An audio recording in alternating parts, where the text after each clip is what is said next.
The lovely Alcyone was the daughter of Aeolus, the Greek god of the wind, and her mother was either Inarite or Aegil. She was the devoted wife of Ceyx, king of Thracias in central Greece. Ceyx ruled his kingdom with justice and in peace.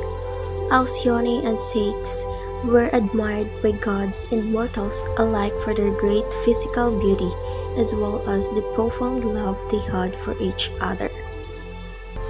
They were so happy in their marriage that they used to often playfully call one another Zeus and Hera. This infuriated the chief of the gods, who regarded it as audacity. Zeus waited for the proper time to punish the arrogant couple who dared to make themselves comparable to gods.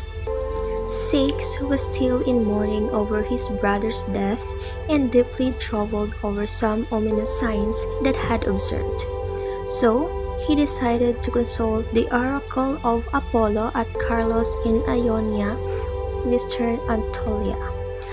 Alcyone, however, tried to dissuade her husband from his decision to travel through the dangerous seas to consult the oracle. She reminded him of the danger from the fury of the winds, which even her father, the god of the winds, often found difficult to control. She put pressure over her husband to take her along with him.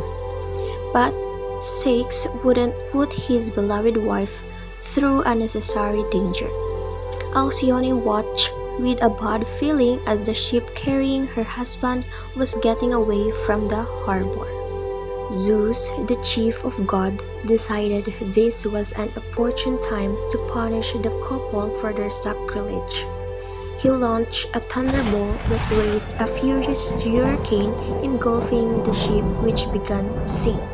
Ceyx realized that the end had come for him, and before he got drowned, he prayed to the gods to allow his body be washed ashore so as to enable his beloved Alcyone to perform the funeral rites. As Ceyx gasped his last breath, his father Esopharos, the morning star, watched helplessly, shrouding his face with clouds, unable to leave the heavens and rescue his son. The lovely Alcyone waited for her husband for a long time, praying continually to the gods, especially Hera, queen of the gods, for the safe return of Ceyx. Hera felt profound sorrow for the tragic fate of Ceyx.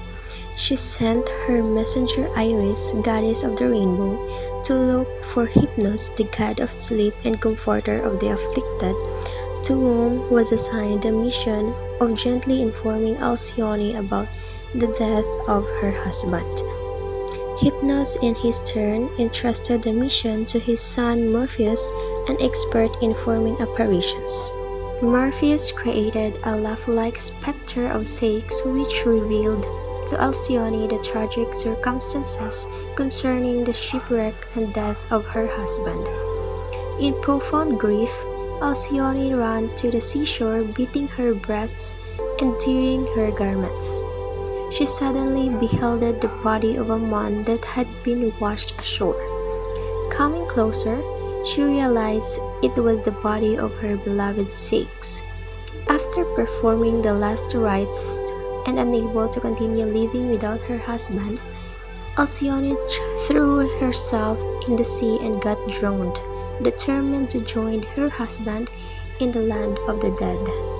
The gods on Olympus were profoundly affected by the tragic fate of Alcyone and Ceyx, as well as their wonderful love for one another, which not even the frosty hands of death could extinguish.